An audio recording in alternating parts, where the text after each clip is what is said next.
Well, the AU heads of state and government meeting will come to an end today. Yesterday, the UN Secretary General called on African leaders to address the challenges of removal of governments by military, which has become a trend in West Africa. There are reports that the president of the DRC, Felix Tshekedi, had to return to his country after there was a coup attempt. And to discuss this further, we now cross live to Kinshasa in the DRC, where our correspondent Chris Ocamringa is on standby. Very good afternoon to you, Chris. All right, so we now know that the reason that the Congolese president abruptly ended his stay in Addis Ababa was because of a coup attempt in his country. What we are also hearing is that the president's senior security advisor was arrested, and surely that would then raise concerns about the safety of the president, doesn't it? What can you tell us at this time?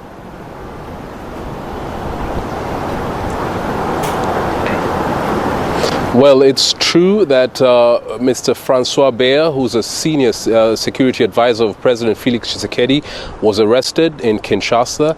He was arrested by military officials from the intelligence services on Saturday at his home, and he's still in their custody.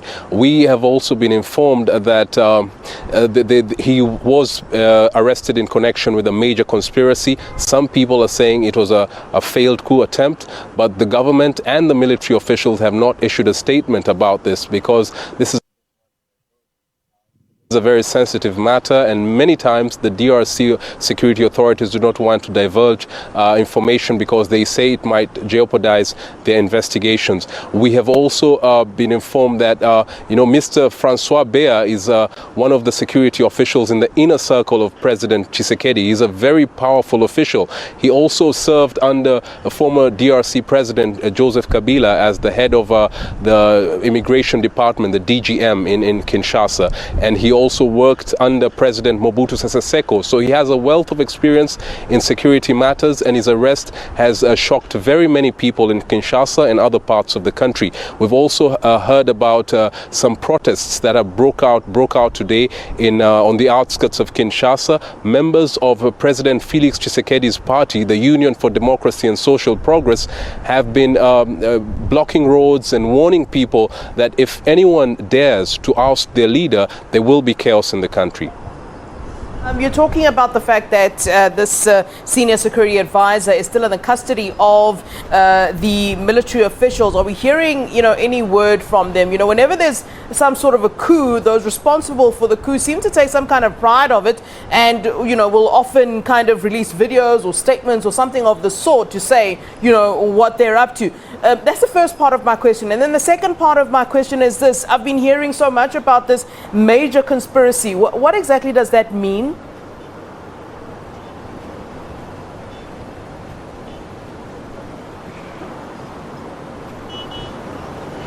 So the security services, the ANR, the military security organization of the DRC, has not issued any video or statement about the arrest.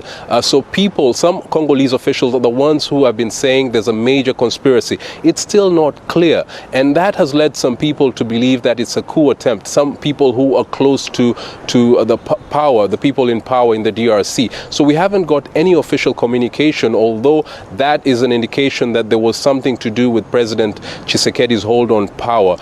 Many people in Kinshasa especially are very concerned about this development because Mr. Francois Beya was a very senior official close to President Tshisekedi. And some analysts have been talking too about this, said that the troubles of President Tshisekedi started in December 2020, 2 years ago, after he ended a coalition, a power-sharing deal that he signed with the former President Joseph Kabila.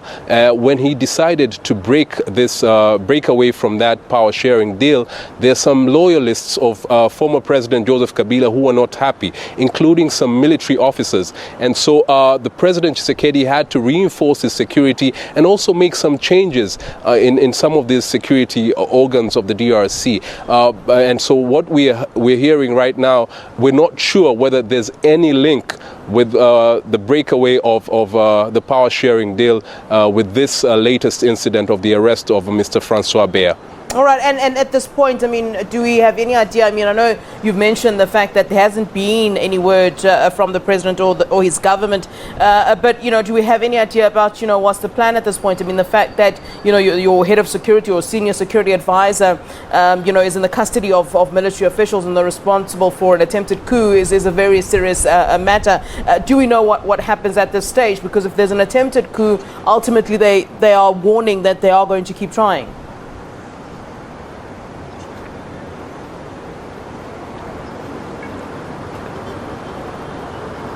Yes, we have no idea at this moment. There are lots of people who are speculating, but we are still waiting to hear from the Minister for Communication about this, what is going to happen next. We also heard from a human rights activist who visited Mr. Francois Bea and said he's still in detention, and said that he also mentioned that it's something to do with a major conspiracy. So at this moment, there's still a lot of the information is very sketchy. We're waiting to hear from the officials in power. All right, Chris Ocamringa, we appreciate your time here on SABC News. Thanks very much to you, reporting live for us in Kinshasa. That's in the DRC on the latest, of course, regarding what's happening in the Congo at the moment.